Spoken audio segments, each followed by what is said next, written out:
Welcome back to Jenna Doing Things. Yeah. Hey guys, welcome back to Jenna Doing Things. Today we are back for the recap of The Real Housewives of Cape Town, episode 3.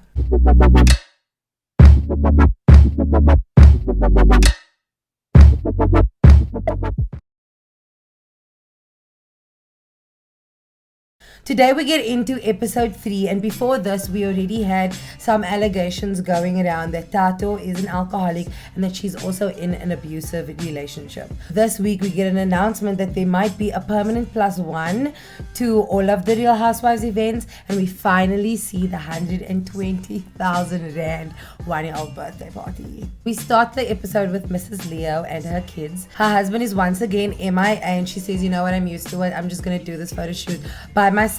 They used to live in Canada for a year, and she follows some Canadian girls who inspired her to do a smash cake photo shoot for baby Connor for his first birthday. So her and the kids hop in the car, and she's just like, we're late, we need to go.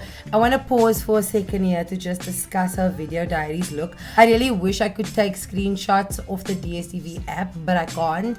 And I'm gonna try to find a photo and just insert it here, because Loveline's video diaries look is just like very distracting, and I don't know what is going on here, because I feel like, did you forget that you have to wear something over this bra, or did you like now intend to wear this very distracting bra under this outfit? And I'm just like, I'm not loving it. Like, can we just all just say how we feel about this outfit in the comments, because I'm not here for it. In the next scene, we have Dush Tush, and it's like a housewife and friends moment where two of her friends come over, and I'm actually Instagram friends with Sharvin, who is looking so cute, and he's just having his own little salad moment. Shout out to Sharvin.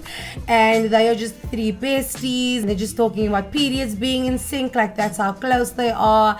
And it's very contrasting how the friends are eating healthy foods, you know, salads, and Idush is having a burger and chips. And they're like, didn't you also have a burger last night? And she's like, who are you, the burger police? And they're like, no, because usually when you crave fried food, then you are usually pregnant. And she's like, oh, everyone's just pushing this on me. And I love this little moment, but when you later in the episode see her take a pregnancy test and confirm that she's pregnant, I'm like, how real was all of this, or how much was curated? I know, I mean, like, obviously this has been done on my favorite show, Keeping Up with Kardashians, also where they reenact scenes from things that they didn't catch on camera, but I just feel like it should have been done. Like, the scene with her in the bathroom taking the test was not believable. She's like, I'm shaking as she finds out that she's pregnant. And it's like cute, but I just feel like they could have played the reenactment in the background, but focus on her video diaries, where she just like maybe retells this moment of finding out she's pregnant, you know, or whatever. I just don't feel like the scene was believable, but I get it. It is done for the storyline. I love the storyline for her. This is like, just like I say, a continuation of what we get from Rush Tush on the internet. Like, if you follow her, this is very on brand for Rushta. She even talks about hot mom shit in the episode, and that is very what her online brand and persona is. You know, mom of 3 now becoming mom of 4, and like hot mom, working out, healthy mom who works out and eats well and enjoys food. And I criticized her in the previous recap by saying like she doesn't hang out with the other housewives a lot, but I won't mind if we get to go with her on a pregnancy journey. Then I don't mind that she doesn't hang out with the others as much, because that will be a very good thing for her. That will also make us stand out from the other housewives, as no one is pregnant, no one is having kids. Like, there's just a 1-year-old, and we'll get to go through a whole journey with one of the housewives. It'll be so cute. Love this for her. Love this for me as a Rush Tush fan. So, mwah, chef's kiss. I love it all. After the blow up in the previous episode at Coco Sofa, Beverly feels like she needs to meet with the girls, with the housewives, without Tato, because she always ends up stealing the show, and she really wants to get to know the girls without Tato there. But also, I think it's a little bit of an opportunity for them to discuss what happened and discuss what they think about Tato, and also what they think about, you know, is Tato in an abusive relationship or not. And this is an opportunity really for the girls to speak freely. and also get some insight from Bev because she's now supposed to be one of our closest friends. Camilla is MIA. She's not here for this lunch, but we already know how she feels about Tato. You know, with her sixth sense and her third eye telling her, you know, she's worried and she's being abused. And I definitely feel like if she felt that way before Coco so far, that definitely what happened at Coco so far, her arriving drunk, her saying she walked from Camps Bay to the event, her saying that, you know, they fought, it got wild, shit hit the fan. That was very confusing, but what she said definitely would have confirmed what all the girls were thinking. So at the Grand, they kind of discuss all of this. But they also, very weird, like they discuss Camilla's house and how Beverly is so intrigued by what she's heard of Camilla's house and how she really wants to like have a sleep over there. This grown ass woman want all of these housewives to go have a pajama party. And everyone feeds into this idea of like her house is so spooky, you know, Loveline that's been there specifically says like it feels like it can be haunted, like, you know, it's very weird. And I'm just thinking, these people don't know what wealth is. Like, they might have a lot of money and show flashy things, but when you look at the house, like those antiques and, you know, that's like generational wealth, you know. And they have multiple houses in the richest areas of Cape Town. I mean, she's the Queen of Constantia, you know. And I don't know, am I the only one that feels that way? Like, I feel like you can have a lot of money and you can be rich and you can have all these new flashy things, but generational wealth just like looks different. I don't know, what do you guys think? Because I don't think Camilla's house is spooky at all. I just think it's a different kind of money, and the expression of having money is different. So they start to talk about Tato and how they feel about her and her behavior, you know, at the previous event at Coco Safar, and whether they think if she's in an abusive relationship or not. You know, Ruxie definitely says, you know, she confirmed it, and on the previous episode she did. Tato specifically says, are you accusing me? She says, are you accusing me of being in an abusive relationship? And Ruxie says, yes, I'm telling you that now. Am I wrong? And then she says, no, you're not wrong. So that to me is her admitting that. But you can't also, I don't even know what I can believe because she's so drunk at that point. So at the table, Ruxie says, no, she confirmed it. And I'm telling you straight, like, she isn't in an abusive relationship. She also was in one. So she says, I identify and can see that. Beverly says something weird here. And she says, you know, sometimes it's just hard to admit that you're a shit person. And I'm like, she did not contextualize, and I'm gonna need her to contextualize. Like, who is now finding it hard to admit that they're a shit person? Is she taking a jab at Tato here, which I feel 100% she is? But she says she can 100% say that she is not in an abusive relationship, and that's the opposite of what Tato told her. And Rushta is like, aren't you supposed to be a friend? Why can you not give us some insight as to if they're in an abusive relationship or not, since you guys are then friends? You should be able to give us context here. What Loveline does here, for me, kind of like exposes her a little bit. I don't know, I judged her a little bit after this comment of like, Tato has a very like antagonizing or like loud personality. So sometimes that kind of personality with, you know, a man is still gonna be a man, and sometimes you draw that out of a man. And I'm like, is this woman really, if they're in an abusive relationship, is she really taking this opportunity to victim blame Tato right now? Like, we have no confirmation of whether this is true or not, but if it is this really the route that you want to go? You want to be like, you know what, Tato, if she is being abused, then it's kind of her fault because she makes him be that way. Nigel, that's not a good look. And what I love about Rushta here is that she calls her out and she's like, the bar for men is on the floor, and I just don't think it's fair. Like, a man should love and protect you. Nothing should push a man to the point of lifting his hands for a woman. Like, no. And I just like, yes, Rushta, call that shit out. After pitching the pajama party idea to the rest of the girls, Bev invites Camilla to a lingerie or like small boutique bra pajama shop to pitch this party to her since it's supposed to be at her house. I find the scene very awkward. Like Bev looks physically uncomfortable and it just looks so forced. But Camilla, I'm sorry, she is so beautiful. When she's wearing like little to no makeup, like I find her so gorgeous. And you know what? Out of all of the housewives, I find her the most comfortable in front of the cameras, or like just in a way where she doesn't care how she looks on camera. She doesn't need to be in full glam for every scene, and you know, she's really just herself. I find her personality and her presence on camera so refreshing. Camilla says she's really grateful that Beverly invited her to this, you know, lingerie bra shop because she struggles to find bras, and then she shares her weight loss story. She shares with us and Beverly her weight loss story and how she, you know, had a gastric sleeve or gastric bypass surgery. Beverly super says gastro, and I'm like, no, not gastro, you idiot.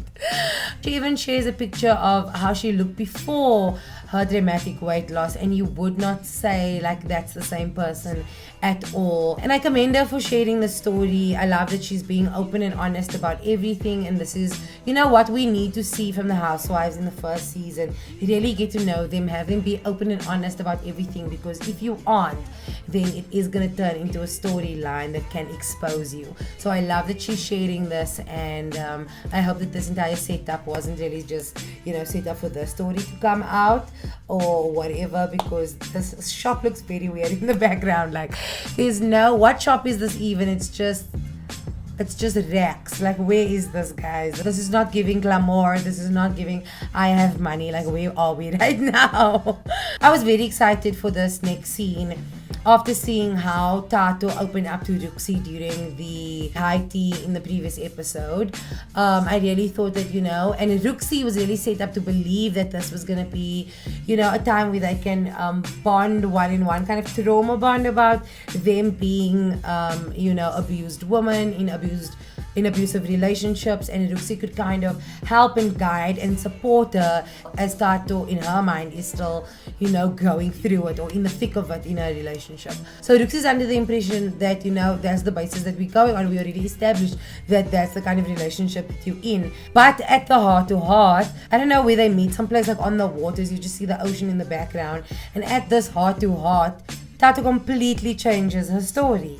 In the previous episode, Tato also said that the fight was about the fact that her partner felt that she shouldn't have gotten drunk at the event she went to before meeting up and filming for Housewives.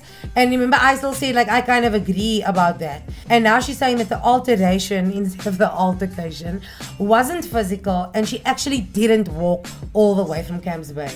Now what is the truth here? Ruxie's confused, I'm confused. I'm sure everyone that watched the scene is confused. Now, instead of bonding over being abused, Tato actually exposes herself, and in Ruxie's mind exposes the behavior as to why she has turned this man into, you know, the security guard and like super obsessed and, you know, trust issues guy that she perceives him to be. And she says, no, I'm the one with trust issues. Tato says back in the day she used to cheat on this guy, she got engaged on this man, she got married on him, she took all of his stuff or like cleared out his house, like all of these things that in Ruxie's mind is like the reason why this guy is so like obsessive, like a policeman, like a security guard, and has trust issues. What I love about Ruxie is like she's so honest, and she says to her face in that moment, she doesn't wait to say it in the video diaries, which she does again, she affirms it, but she says to Tato's face, I feel like you did this to him, like you made him be this person. And then again, Tato says, no, but you can't blame women for being abused. And they talk about, you know, we just have this generational curse and this is how we were brought up. And I'm like, are you in an abusive relationship or you're not in an abusive relationship?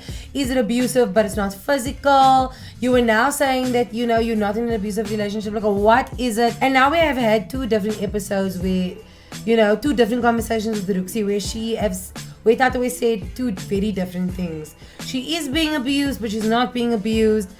You know, many details have changed, and now I'm wondering, like, is she being abused and she now just made this up for the cameras and she's trying to hide that she actually is? Or does this girl, you know, really have some issues and she is maybe an alcoholic and she can't get her story straight. I don't have an answer. I don't want to make any allegations. Because what she's saying is so confusing, and it's just like, I want her storyline to change, because this is just very negative and very damaging to her character, to their relationship, to his character. It's just a lot and so unnecessary. And I think that for your first season, whether you are an alcoholic or not, you need to limit your drinking. Like, has she not watched other Housewives seasons where she sees how like alcohol just is not a good idea? I just feel like she should have it more together and know that she shouldn't be drinking this excessively on the show. It's your first season, it's episode 3, and we now already have this negative perception of you. The end of the episode leading up to the 120,000. I don't know if it ended up being that much, because I don't know if the price was lower now because they ended up having it in the backyard at the house, but they did not spare any costs with the decor and the food and the theme and the extraness. And she says her motto is don't go big, go bigger, and they really do. I think it's gorgeous. We are taken through the decor setup in the backyard with Limitless Events, who I personally love. And I just, the attention to detail and just the expression of the safari theme is so well executed. And throughout the party, you will see what a great job they did with like entertaining the kids, having sections and seating for the guests. You know, the way that they plated things and chose colors and the decor and the, you know, naming lights, and just everything was just so well done. So extra, and how I expect a Housewives party to be.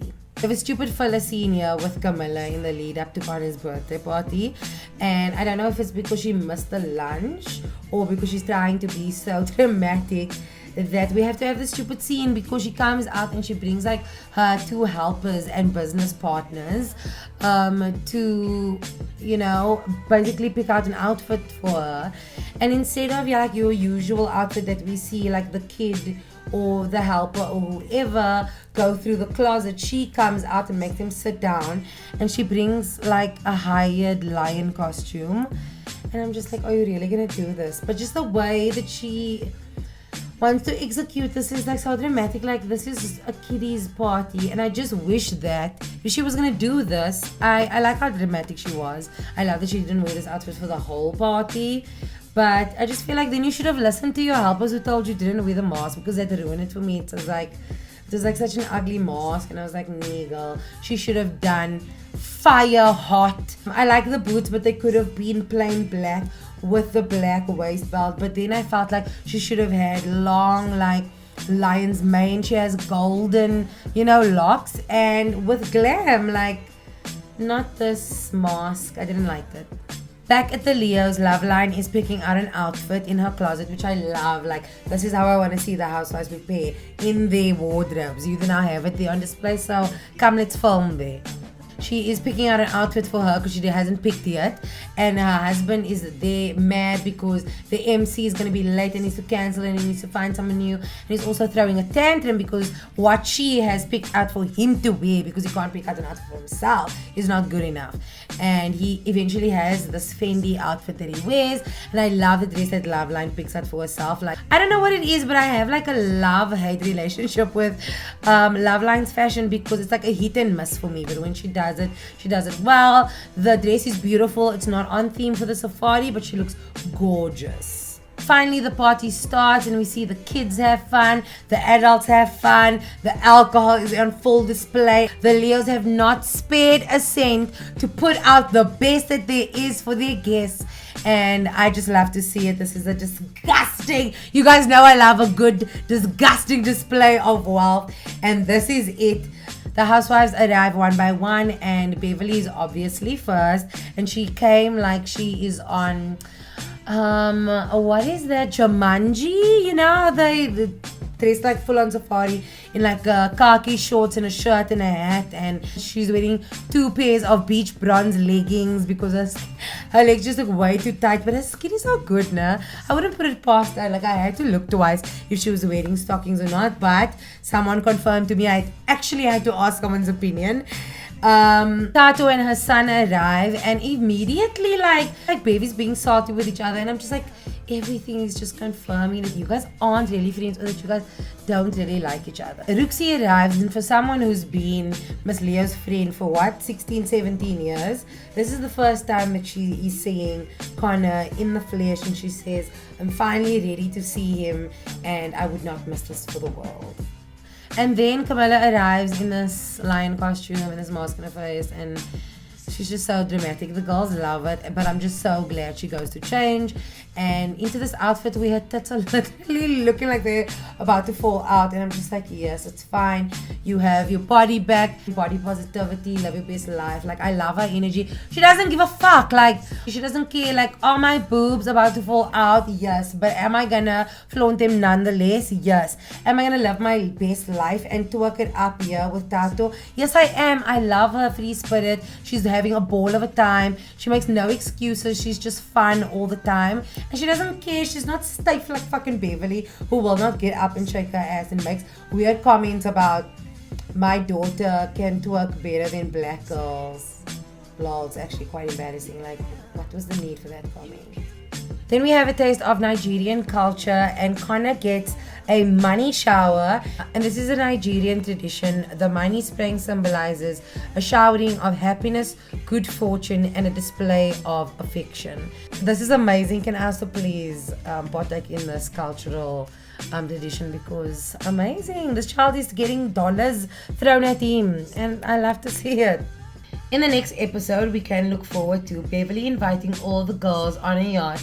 I'm on a boat, everybody look at me, cause I'm standing on a boat. I don't know what the girls do, because she looks annoyed and she freaks the fuck out. That's it for my recap this week for the Real Housewives of Cape Town, episode 3. Join the conversations down below in the comments. Give this video a thumbs up if you enjoyed it, and press that subscribe button right now so that you stay up to date with all of Jenna doing things.